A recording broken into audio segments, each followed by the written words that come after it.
To What You Need to Know Metabolic Detox, a three-part series on metabolic detoxification.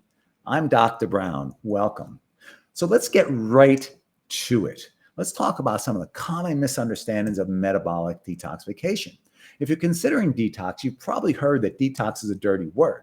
The fascinating science of detox is commonly misunderstood. My aim here is to put these misunderstandings to rest once and for all.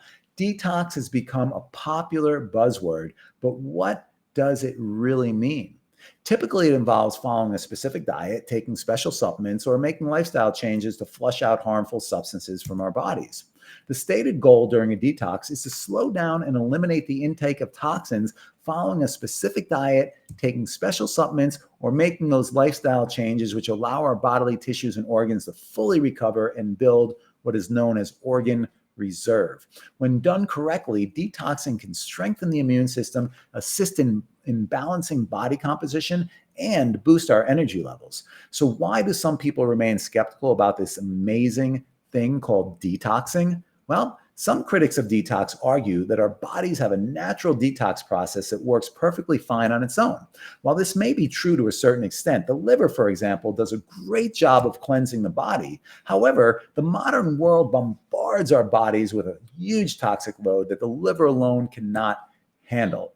Our bodies can handle the toxins generated internally through metabolic waste for the most part, but we struggle to process the high levels of toxicity caused by chronic stress, food contaminants, and pollution. That's why we sometimes need to give our liver a break and a boost so it can function optimally. A major misconception that I often hear is that a detox is aimed at removing specific toxins from the body at that time.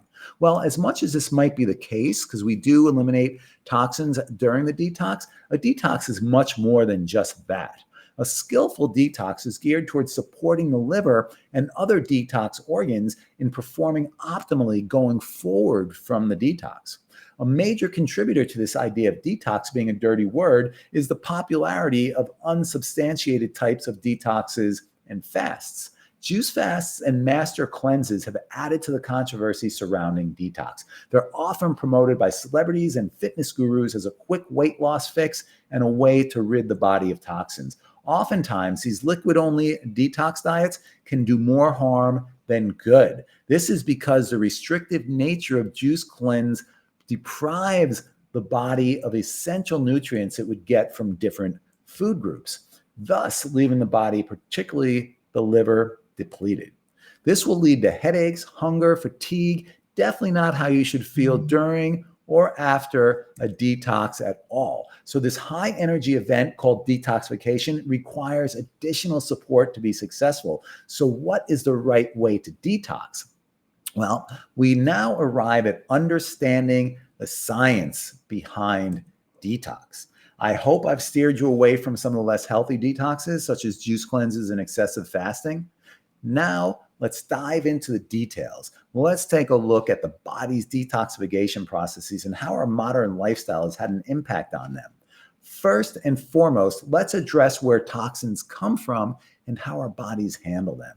Toxins are pervasive. They're literally everywhere. They exist in the very air that we breathe, whether it's the emissions from vehicles and industrial activities or the cleaning products in our homes, paint, dust, mold particles in the home as well. We even consume toxins through our food, particularly processed foods, and pesticide residues from sprayed crops, as well as the plastic packaging used for foods. To top it off, we apply toxins directly to our skin through cosmetics and personal care products. All of this may sound a bit alarming, but we have evolved a sophisticated internal mechanism to deal with and eliminate most toxins. This process occurs in that superhero of detox organs, yes, the liver. It can be broken down into 3 different phases. So phase 1, toxins are initially fat-soluble compounds, and in order for the body to eliminate them, they must be converted into water-soluble forms. This actually speaks to why oftentimes when someone's doing a body weight loss program, that they experience fatigue because they're losing adipose tissue, which is where the toxins reside. So that's all those toxins go into the system and overload the liver with with toxins, all right? So the liver plays a crucial role in breaking down these molecules, and it can even create specialized enzymes to handle unfamiliar toxins. So this diagram that I'm showing here, these illustrates the three pathways in graphic form. What I want to point out here is just how much resources and energy goes into this process, all right? Let's take a look at the nutrients involved in each phase of the liver's detox process. Here in phase one, we have a whole gamut, a real gamut of nutrients from riboflavin, niacin, pyridoxine, folic acid, vitamin B12, glutathione, and more. And then we come down here, we have even more supplements. We have copper, zinc, manganese, CoQ10, and on and on. And then over here in this process, we go into glycine, taurine, and glutamine and other supplements as well. So it's a large energetic process that requires a lot of calories and a lot of nutrients, as you can see in this chart.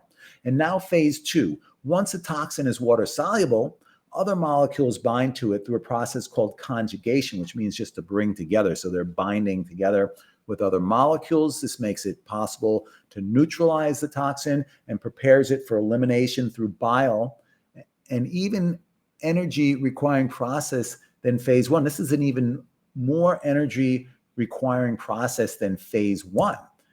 And lastly is phase three. Consider this stage as taking out the trash. Once the toxin is dumped into the bile, released into the small intestine, incorporated into stool, and eventually it's expelled from the body. Well, some toxins are excreted through the kidneys and bladder, exiting the body via urine or sweat as well. That does happen. So this complex system highlights the remarkable detoxifying power of the human body. However, it doesn't mean that our bodies can always handle it on their own. In today's world, our organs, particularly the liver, are often overwhelmed and unable to efficiently carry out these processes. This leads to a gradual accumulation of toxins, compromising immune function, damaging organs, and potentially resulting in disease. Now, you might wonder how you can prevent this buildup of toxins. Well, in this section, we'll delve into the concept of organ reserve and how it connects to the importance of strengthening your body's detox processes through scientific and wholesome detox programs.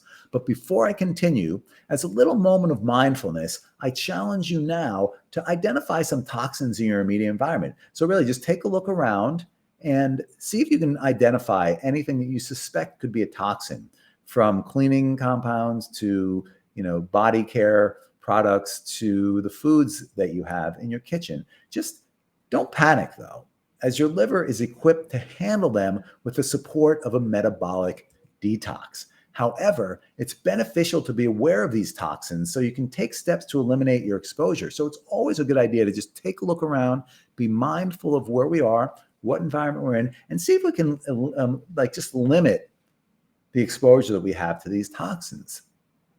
So that's the science of detox. As we have learned, there is no science to juice fasting and master cleanses, but there is plenty of science to detox and why certain nutrients support in the process of removing toxins from the body. Next up is Detox Part 2, Understanding Organ Reserve. This is truly a game changer for your health, so you definitely want to watch the next video. And until then, be well, and thank you for joining me.